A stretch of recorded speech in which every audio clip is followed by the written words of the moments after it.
오늘 우리에게 주시는 하나님의 귀한 말씀은 레위기 25장 8절부터 13절까지의 말씀입니다. 제가 가진 구약 성경 185면에 있습니다. 방송과 온라인을 통해 예배 드리시는 분들도 함께 성경을 찾아 읽겠습니다. 레위기 25장 8절부터 13절까지의 말씀입니다. 찾으신 말씀 합독하겠습니다. 너는 7 안식년을 계수할지니 이는 7년이 7번인즉 안식년 7번 동안 곧 49년이라.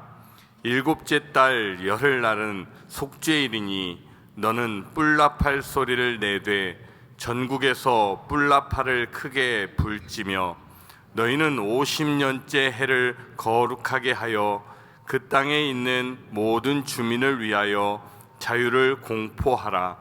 이 해는 너희에게 희년이니 너희는 각각 자기의 소유지로 돌아가며 각각 자기의 가족에게로 돌아갈지며 그 50년째 해는 너희의 희년이니 너희는 파종하지 말며 스스로 난 것을 거두지 말며 가꾸지 아니한 포도를 거두지 말라. 이는 희년이니 너희에게 거룩함이니라. 너희는 밭의 소출을 먹으리라. 이 희년에는 너희가 각기 자기의 소유지로 돌아갈지라. 아멘. 우리 함께 따라해 보겠습니다. 예수님과 희년 정신. 한 번 더 해볼까요? 시작. 예수님과 희년 정신. 우리가 오늘 함께 읽은 성경은 하나님께서 제정하신 희년에 대해서 말씀하고 있습니다. 희년은 7년마다 한 번씩 오는 안식년을 7번 행한 49년을 지난 다음 해, 즉 50년이 되는 해입니다. 오늘 10절 앞부분에 보면 너희는 50년째 해를 거룩하게 하여 그 땅에 있는 모든 주민을 위하여 자유를 공포하라. 이 해는 너희에게 무엇이니? 희년이니. 희년을 대속죄일이라고도 말하고요, 영어로 주빌리라고 얘기하는데 히브리어로 수양의 뿔이라고 하는 말에서 나온 요벨이라는 말을 소리나는 대로 음력한 것으로 수양의 뿔 나팔을 불면서 희년의 시작을 선포했기 때문이었습니다. 오늘 본문 9절 말씀을 같이 한번 읽어봅니다. 7째 달 열흘날은 속죄일이니 너는 뿔나팔 소리를 내되 전국에서 뿔나팔을 크게 불지며, 이렇게 말씀하고 있습니다. 즉 뿔나팔과 희년이라는 말은 마치 동전의 앞뒷면과 같이 언제나 함께 등장하는 것을 성경을 통해서 볼 수 있습니다. 이것은 여리고성 함락 사건을 통해서도 이해할 수가 있습니다. 하나님이 이스라엘에게 약속한 땅 가나안은요, 하나님 역사의 중심이 되는 땅이라고 할 수 있는데, 근데 그 땅 안에 온갖 우상 숭배와 범죄가 가득한 타락한 땅이 되었습니다. 그래서 하나님께서는 이스라엘 백성들을 통하여 거룩한 믿음으로 그 땅을 회복시키기를 원하는 거예요. 그 땅에 억압받고 있는 사람들에게 자유와 해방을 선포하여서 하나님이 영광 받으시는 땅이 되기를 원하신 것입니다. 그래서 하나님께서 그 땅을 이스라엘 백성들에게 정복하라 했는데, 그 땅을 정복하기 위한 첫 번째 관문이 바로 여리고성, 철벽성이라고 불려지는 여리고성을 함락하는 것이었죠. 그때 하나님께서는요, 여호수아에게 그 성을 무너뜨리기 위한 정말 기상천외한 그런 명령을 내리셨습니다. 엿새 동안 7명의 제사장들이 숫 양의 뿔로 만든 나팔을 들고 이스라엘의 선두에 서고, 나머지 전투가 가능한 이스라엘 남자들은 제사장들의 뒤를 따라서 하루에 한 바퀴씩 여리고성을 그냥 돌라는 것이었습니다. 그리고 7일째에는 제사장이 나팔을 부는 동안에 이스라엘 남자들이 여리고성을 7바퀴를 돈 다음에 제사장들이 그 양각 나팔을 길게 불 때 온 이스라엘 백성들이 일제히 함께 함성을 지르면 성이 무너질 것이다 라고 말씀하신 거예요. 우리가 일반 상식적으로는 이해가 안 되는 말씀이고 또 감정적으로도 지금 전쟁하는 사람들에게 이 말이 공감이 되겠습니까? 또 인류 역사상 찾아볼 수 없는 독특한 전술이며 정직하게 말하면 말도 안 되는 작전이었습니다. 그런데 여호수아와 이스라엘은 하나님을 믿었습니다. 그래서 하나님 말씀대로 순종하였고요. 그랬더니 놀라운 일이 벌어졌습니다. 양의 뿔로 만든 7개의 나팔을 든 7명의 제사장들이 7째 날에 7바퀴를 돌고 요벨의 나팔을 길게 불자 철벽이라고 말하는 여리고 성이 무너져 내린 것입니다. 온 가나안 땅을 향해서 하나님의 자유와 해방을 선포하는 희년의 기쁨과 같은 승리가 일어나게 되었다는 것입니다. 자, 동일한 패턴으로 예수님께서 이 땅에 오셔서 공생애를 시작하실 때에도 희년의 선포로 시작하셨습니다. 예수님 침례를 받으신 후에 광야에서 마귀에게 시험을 받으시고 이제 처음으로 나사렛 회당에 가셔서 사람들에게 읽어주신 성경 말씀이 바로 이사야서 61장 말씀인데 그 내용은 희년에 대한 말씀입니다. 그것이 누가복음 4장에 기록되어 있죠. 다 같이 18절 19절을 읽어봅니다. 주의 성령이 내게 임하셨으니 이는 가난한 자에게 복음을 전하게 하시려고 내게 기름을 부으시고 나를 보내사 포로된 자에게 자유를 눈먼 자에게 다시 보게 함을 전파하며 눌린 자를 자유롭게 하고 주의 은혜의 해를 전파하게 하려 하심이라 하였더라. 아멘. 여러분 보세요. 예를 들어서 한 나라의 대통령이 취임할 때도 보면 전 국민 앞에서 취임사를 읽습니다. 그러면 그 취임사가 무엇입니까? 자신이 대통령 임기 동안에 해야 할 일들을 천명하는 것 아니겠습니까? 마찬가지로 예수님께서도 사역을 시작하시면서 딱 대표적인 성경을 읽으셨는데 그것이 바로 앞으로 하실 사역의 내용을 소개하는 말씀이라는 거죠. 그것은 바로 희년과 같이 이 땅의 사람들에게 자유와 해방을 주는 사역을 할 것이다. 사역이 될 것이다 라고 선언하시는 것이었습니다. 여러분, 첫사람 아담과 하와가 범죄한 이후에 우리는 하나님과의 관계가 단절되고 에덴 동산에서 쫓겨났습니다. 결국은 가난, 저주, 질병의 포로가 되었고요. 미움과 살인과 고통이 다가왔습니다. 생명도 잃었고 땅도 잃어버리는 존재가 되고 말았습니다. 아담의 후손으로 태어난 우리 모두는요, 여러분이 듣기는 불편해도 어쩔 수 없이 우리가 구원받기 이전에는 죄와 사망의 종, 마귀의 종으로 태어난 존재였다는 거죠. 큰 죄를 많이 지었던 아니면 작은 죄를 하나를 지었던 상관없이 우리 모두는 다 세상에 속하여서 세상 마귀의 일을 하면서 하나님을 기쁘시게 할 수 없는 존재가 되어졌습니다.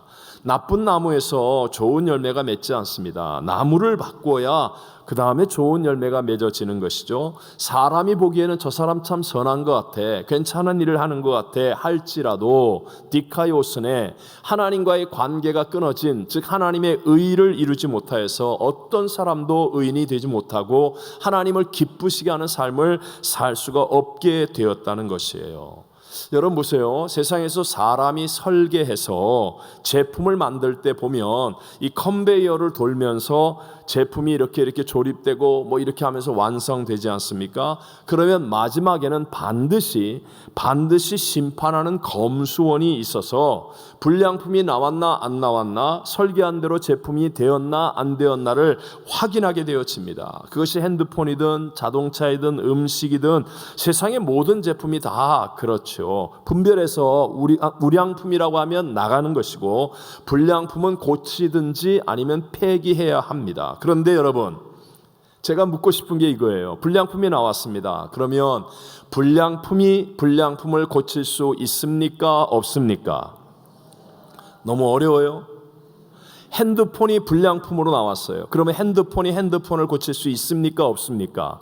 없다는 것이에요. 오직 설계한 사람만 고칠 수 있는 거예요. 즉 같은 클래스에 있는 존재는 그 클래스의 문제를 고칠 수가 없다라는 것이죠. 사람도 마찬가지로 이 세상에 아담과 하와의 후손으로 태어난 모든 사람들에게는 반드시 심판이 있게 되어 있습니다. 인생의 끝 죽음이 있고 심판이 있어서 영생 천국과 영생 지옥으로 가려내게 되어지는 것이죠. 그런데 우리 문제 있는 인생을 같은 클래스에 있는 소크라테스가, 공자가, 부처가, 마호메트가 우리의 인간의 본질적인 문제를 고칠 수가 없다는 거예요. 죄와 사망의 문제를 해결하지 못한다는 것입니다. 왜? 모든 인간은 다 클래스가 같기 때문에. 또 이 얘기하면 또 우리 집 얘기로 오해하는데 그러지 말고, 예를 들어 아내가 남편의 잘못을 보고 하루에 수백 번 지적한다 할지라도 고쳐져요, 안 고쳐져요? 안 고쳐집니다. 클래스가 같아서 그래요. 그런 잔소리하면 너나 잘해라 이렇게 얘기하지 고쳐지지 않는다는 거예요. 나를 고치려면 클래스가 다른 존재가 나타나야 한다는 것이죠. 이사야는요, 성전에서 하나님의 임재를 체험할 때 하나님을 섬기는 스랍들이 하나님을 향하여 3번 거룩하다, 거룩하다, 거룩하다, 만군의 여호와여 그의 영광이 온 땅에 충만하도다 외치는 것을 보았습니다. 여기서 여러분, 거룩하다 하는 말은 하나님의 기본 속성으로 완전히 구분이 되었다, 완전히 구분이 되었다. 즉 하나님은요, 아무리 이 땅에 오신다 할지라도 우리와 클래스가 같다, 다르다? 다르다. 그분은 거룩하다, 거룩하다, 거룩하다. 우리가 완전히 구분이 되는 클래스가 다른 분이라는 뜻입니다.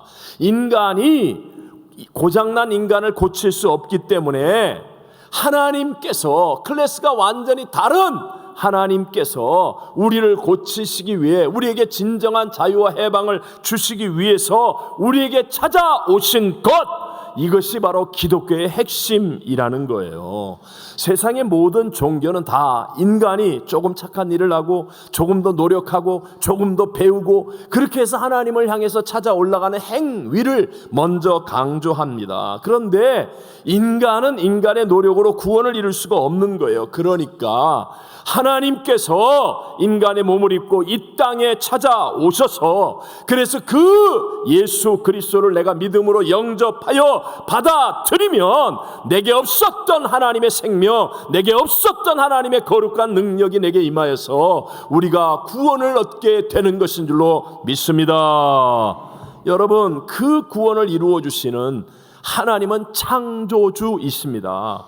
이 광활한 우주 만물을 다 지으신 분이라는 거예요. 그러니까 우리가 알고 있는 우주 공간의 모든 것을 다 집어넣는다 할지라도 하나님은 그보다 더 크고 무한하신 분이시라는 거예요. 그래서 하나님을 만나면 하나님의 사랑도 내게 무한정으로 다가오게 되어 있습니다. 예수님을 통해 우리가 죄인 되었을 때에도 나를 대신하여 죽기까지 하시는 무한대의 하나님의 사랑을 경험할 수 있는 거예요. 내가 어떤 종류의 문제를 만나고 내가 어떤 고난과 어려움과 대적 앞에 있다 할지라도 무한대의 하나님이시기 때문에 그 하나님이 함께하면 우리는 반드시 이기는 자가 되는 줄로 믿습니다.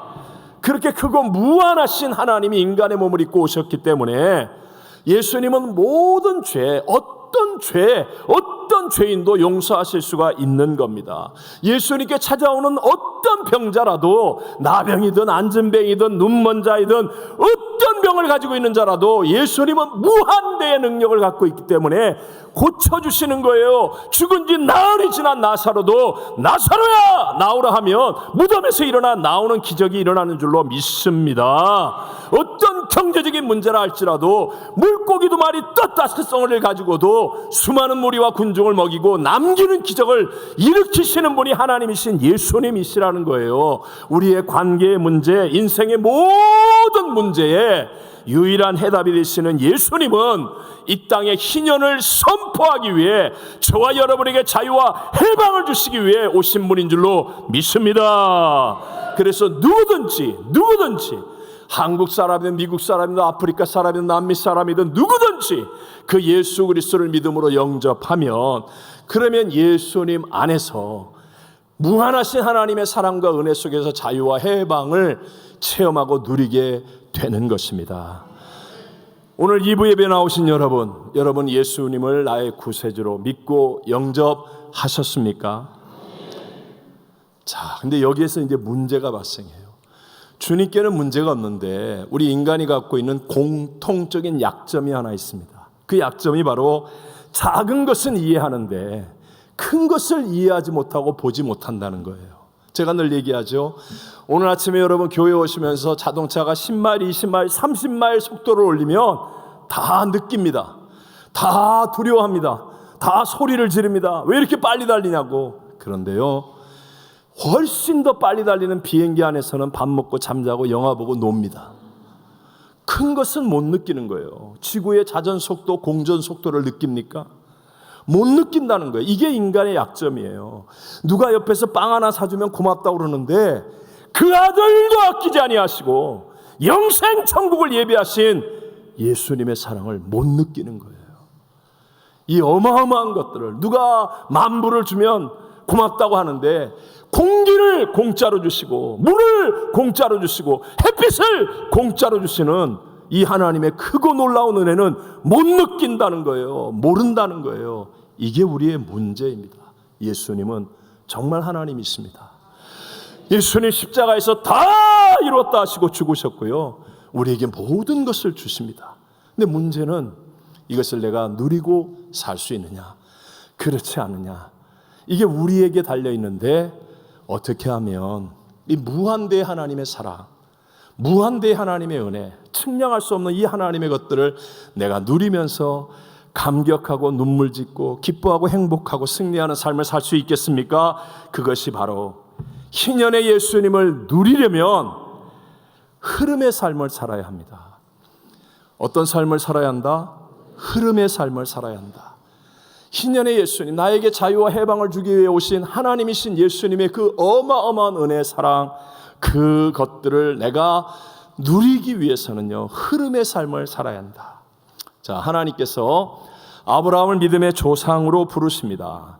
그때 하나님께서 뭐라고 말씀합니까? 우리가 잘 아는 창세기 12장 2절 3절에 보면 내가 너로 큰 민족을 이루고 네게 복을 주어 내 이름을 창대하게 하리니 너는 뭐가 될지니? 복이 될지라. 너는 복이 될지라. 너를 축복하는 자에게는 내가 복을 내리고 너를 저주하는 자에게는 내가 저주하리니 땅의 모든 족속이 너로 말미암아 복을 얻을 것이라 하신지라. 이 말씀이 뭐예요?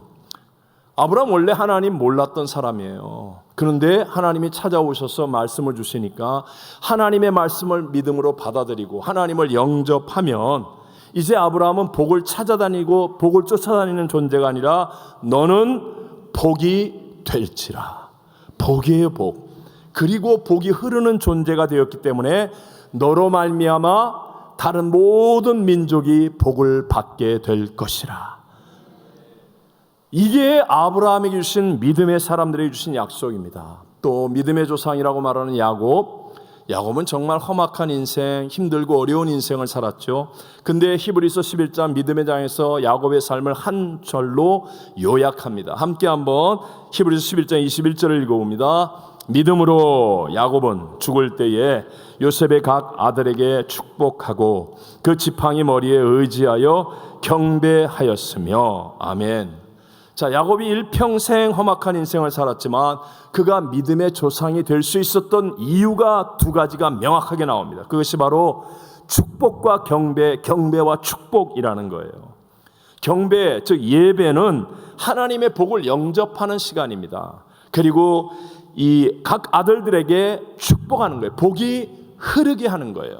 그러니까 결국은 하나님의 은혜 안에서 이기는 자가 되어지고 역전승을 만들게 되고 하나님 앞에 존귀한 사람이 되어지더라는 것입니다. 여러분이 예수님을 구세주로 영접했다면 여러분과 저는 복된 자가 됐는 줄로 믿습니다. 그런데 그 복을 여러분이 누리고 체험하려면 그 복이 어떻게 해야 돼요? 흐르도록 해야 된다는 거예요. 그 복이 흐르도록 내가 다른 사람을 축복하고 내 가정과 자손을 축복할 수 있는 사람이 되어져야 한다는 거예요. 그러면 내 안에 정말 예수님의 복이 내 안에 있구나. 예수님이 자유와 해방 주신 것이 내게 이렇게 이루어지는구나. 정말 예수님은 나의 희년의 주님이시구나. 이걸 경험하게 되고 체험하게 되고 깨닫게 되고 간증하게 되고 영광 돌리게 되고 기뻐하고 감격하고 눈물 지을 수 있는 승리의 사람이 되어진다는 것입니다.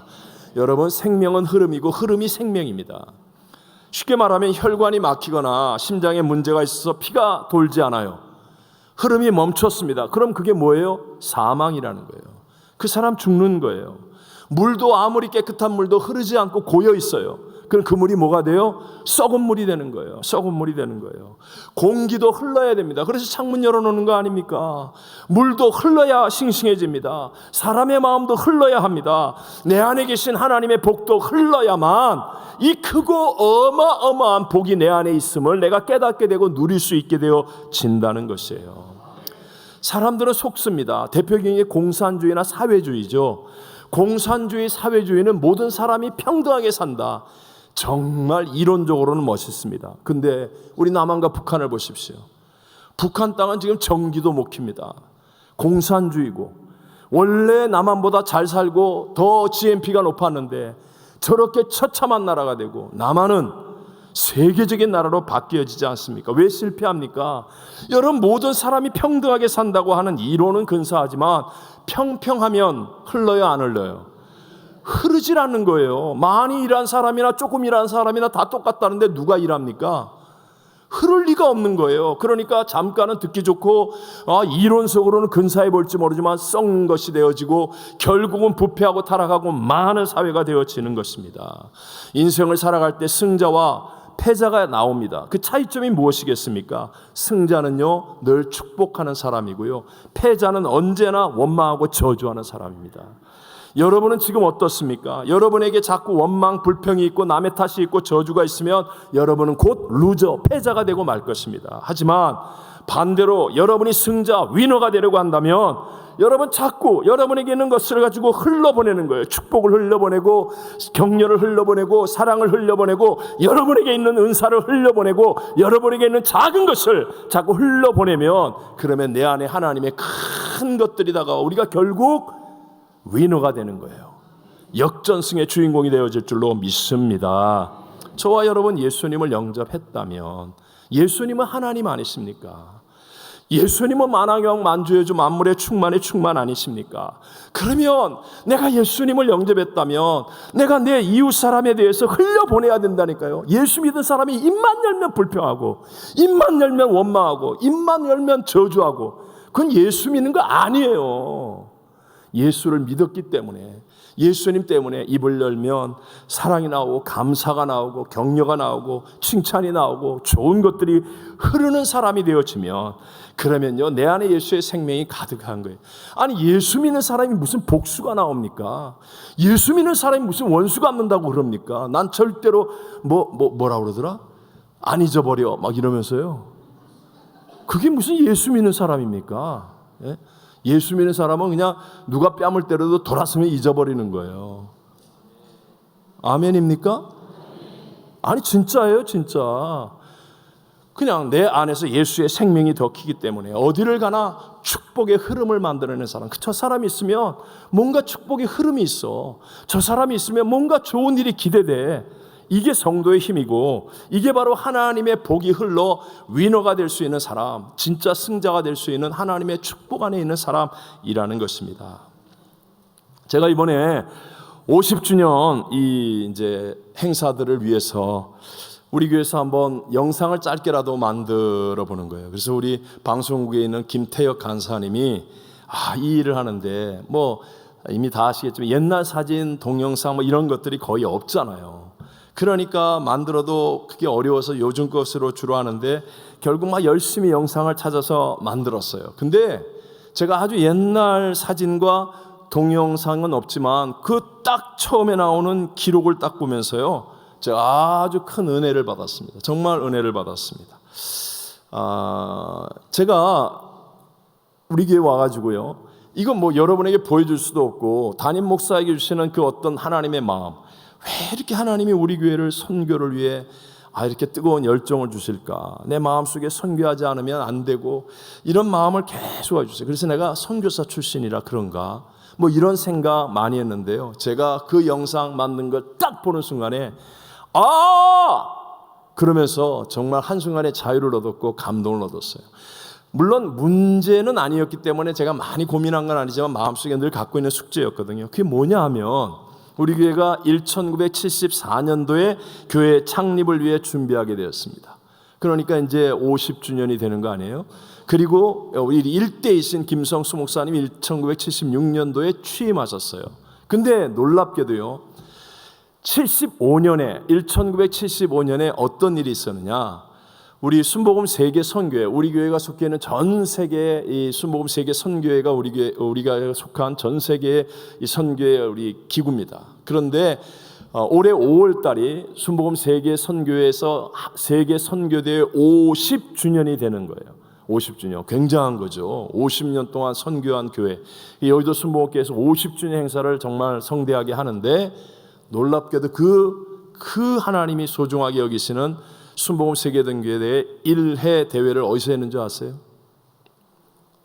이 정도 얘기하면 눈치를 채야지. 1회 대회를 1975년도에 조영기 목사님과 최자실 목사님이 나성 순복음교회에서 하셨어요. 저는요 깜짝 놀랐어요.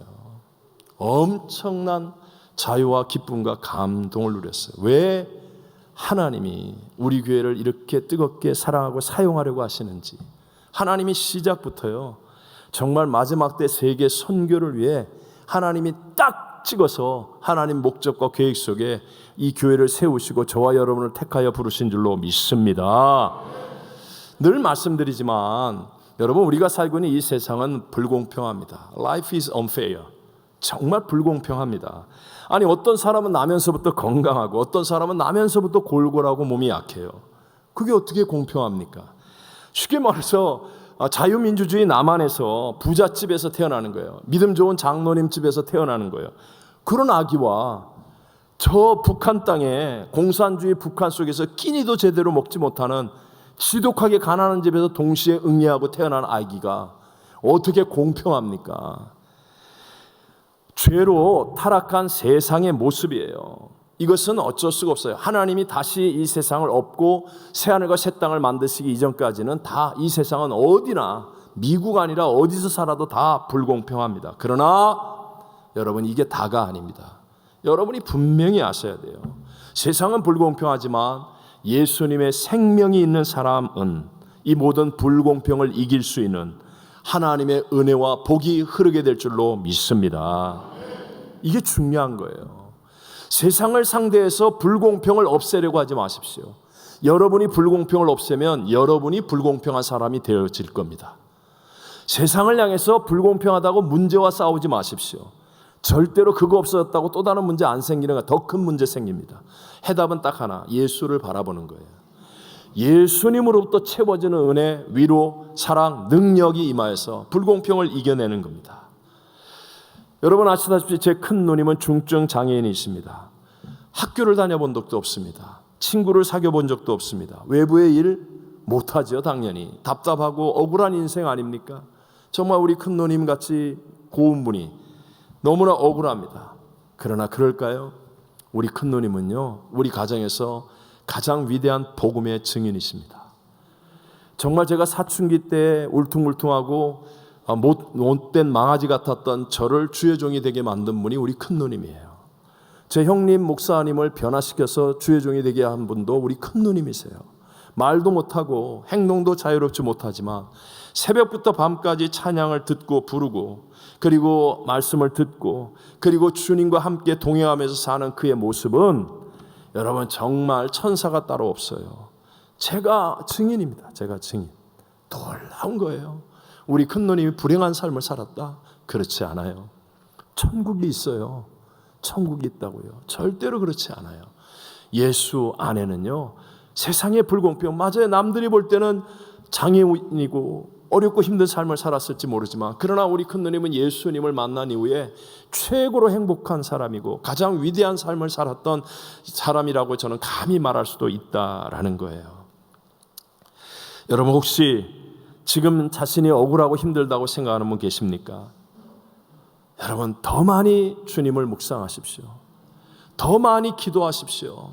자꾸 문제와 싸우려고 하지 말고, 불공평을 억울해하지 말고, 너는 왜 그래? 세상은 왜 이래? 이러지 말고요. 안 돼요. 해결 안 돼요. 그러나 여러분이 예수님을 바라보고 예수님을 붙잡으면 세상에 어떤 불공평보다 더 큰 하나님의 은혜와 능력과 역사는 일어나게 될 줄로 믿습니다. 혹시 여러분이 남들보다 조금 더 받은 분이 계십니까? 그렇다면 여러분, 내가 있는 은사, 내게 받은 복, 은혜를 흘러보내야 합니다. 여러분이 이 일을 해야 진짜 내게 은사가 있음을 알게 되고 내가 복을 누리는 사람임을 누리는 거예요. 아니, 돈을 많이 가진 사람이 행복할까요? 돈을 잘 쓰는 사람이 행복할까요?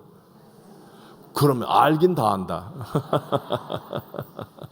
당연한, 돈 가지고 있는 게 나중에, 저는 남미에서 화폐 개혁을 몇 번 경험했어요. 뭐 냉장고에 숨겨놓고 침대 밑에 숨겨놓고 어디에 숨겨놓는데 화폐 개혁 딱 하니까 돈이 뭐예요? 쓰레기보다 못해. 휴지로도 사용 못해요. 휴지로도. 예?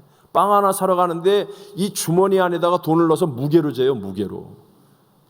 돈이 아니에요. 돈은 쓸 때만 돈입니다. 성경 안에 나와 있는 위대한 부자는 다 쓴 것으로 부자지 갖고 있는 것으로 부자라고 말한 적이 한 번도 없었어요. 자, 흐름의 원칙이라는 것은요, 높낮이의 차이가 클수록 더 강하게 많이 흐르게 된다라는 거예요. 오늘 이 예수님의 성찬에는요, 측량할 수 없는, 우리가 세상에서 경험할 수 없는 은혜와 사랑이 내게 흐르게 됩니다. 왜요? 우주와 만물을 창조하신 가장 높은 하나님이 인간의 몸을 입고 이 낮고 천한 곳에 오셔서 저와 여러분이 담당해야 될 십자가와 죽음의 그 모든 고난을 대신하여 담당하여 죽으신 낮아짐. 그렇기 때문에 여러분 성찬을 대할 때 여러분이 정말 예수를 생각하고 예수님을 바라보고 성찬을 대하면 내 안에 하나님의 은혜의 강물이 넘쳐나게 되고요, 사랑이 흐르게 되고요, 내 안에 예수의 생명력이 가득하게 채워지게 될 줄로 믿습니다. 누가복음 10장에 보면 예수님께서 자기는 율법을 잘 지킨다고 자부심을 갖고 있는 율법사가 찾아와서 내가 무엇을 하여야 영생을 얻습니까? 라고 물어볼 때 예수님께서는 다른 말씀하지 않죠. 뭐 너 다 지키냐? 지킵니다. 그러니까 예수님 딱 말씀하시긴, 너 부자잖아. 내게 있는 것을 팔아서 가난한 사람에게 나눠주고 나를 따르라 라고 얘기해요. 근데 이 청년, 관원, 부자는 흘려보내지 못합니다. 그래서 결국은 근심하며 돌아가는, 구원을 잃어버리는 사람이 되고 맙니다. 그때 예수님께서는 선한 사마리아인의 비유를 말씀하죠. 강도를 만난 사람들, 레위인도 지나가고 율법자도 지나가고, 그런데 선한 사마리아인이 그를 치료하고 자기의 것을 드려 그래서 그를 보호하고 흘려보내는 거 아닙니까?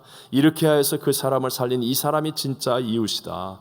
그리고 나서 예수님 말씀하시기를, 너희도 가서 아는 자가 되지 말고 행하는 자가 되라. 이리 행하라. 여러분, 저와 여러분이 해야 할 일이 무엇입니까? 저와 여러분 안에 이미 예수님이 계세요. 그 예수님이 왜 나의 삶을 위대하게 이끌어주지 못하고 계십니까? 우리가 흘러보내야 되는데 흘러보내는 일을 못하고 있는 거예요. 이 일을 못하고 계속해서 선악으로 판단합니다. 난 저 사람 때문에 못해, 이게 틀려서 못해, 맨날 선악으로 판단하고 있으면 이거는 완전히 결말은 100% 사망입니다. 100% 사망. 선악이 아니에요. 이 세상은 불공평해요. 이 세상은 누가 어떻게 해도 억울해요. 완전한 사람이 없고 완전한 제도가 없어요. 그래서 예수님이 오신 거예요. 그래서 억울하지만 답답하지만 누명을 썼지만 바로 그때가 예수를 바라보고 예수를 의지하고 예수님께 간절히 기도해서 예수로부터 임하는 하나님의 더 큰 은혜와 능력으로 채워져서, 그래서 내가 흘러보내는 사람이 되어지면 내 삶이 오히려 기쁨과 감격으로 넘쳐나고 역전승을 만들어내게 될 줄로 믿습니다. 저희 교회는 가든지 보내든지 돕든지의 사명을 붙들고 열심히 선교지를 다니면서 흘러보내는 일을 하고 있지 않습니까? 사실 뭐 많은 대단한 일이 아니지만 그래도 우리가 할 수 있는 일로 흘러보내고 있어요. 그랬더니 그곳에 정말 많은 간증들이 생겨나고 하나님께 영광 돌리는 아름다운 일들이 일어나는 겁니다. 남미의 시골의 어려운 지역의 가난한 사람들, 근데 미국에서 찾아와서 우리가 하는 그 일이 정말 그분들에게 너무 아름다운 일이에요. 하나님의 선하심을 보는 일이에요. 그래서 구원받는 영혼들도 생겨지는 거예요. 그러나 더 분명한 게 있어요. 더 분명한 것, 그것은 바로 그렇게 흘려보내는 우리들의 영혼이 더 싱싱하게 살아나고 우리의 삶에 더 놀랍고 큰 하나님의 복이 흐르게 된다는 것입니다. 오늘 저녁부터 저희 교회가 설립 50주년을 맞이해서 이제 외부적인 행사를 합니다. 하나님이 허락하신 희년의 성회를 외부적으로 증거하고 성회를 행사를 합니다. 우리 모든 성도님들 한 분 한 분이 하나님의 기회이죠. 이때 정말 내가 호스트와 같은 마음을 가지고 내게 주신 하나님의 은혜, 이 엄청난 축복의 자리에 있는 우리들이 흘려보내는 사람이 되어질 때 여러분 그렇게 제발 쓰임받게 되시기를 바랍니다. 그러면 앞으로 50년 아니 곧 오실 주님 오시는 그날까지 하나님의 더 큰 은혜와 복이 흐르고 여러분 안에 계신 예수 그리스도를 날마다 체험하면서 진짜 승리하는 사람들이 다 될 줄로 믿습니다.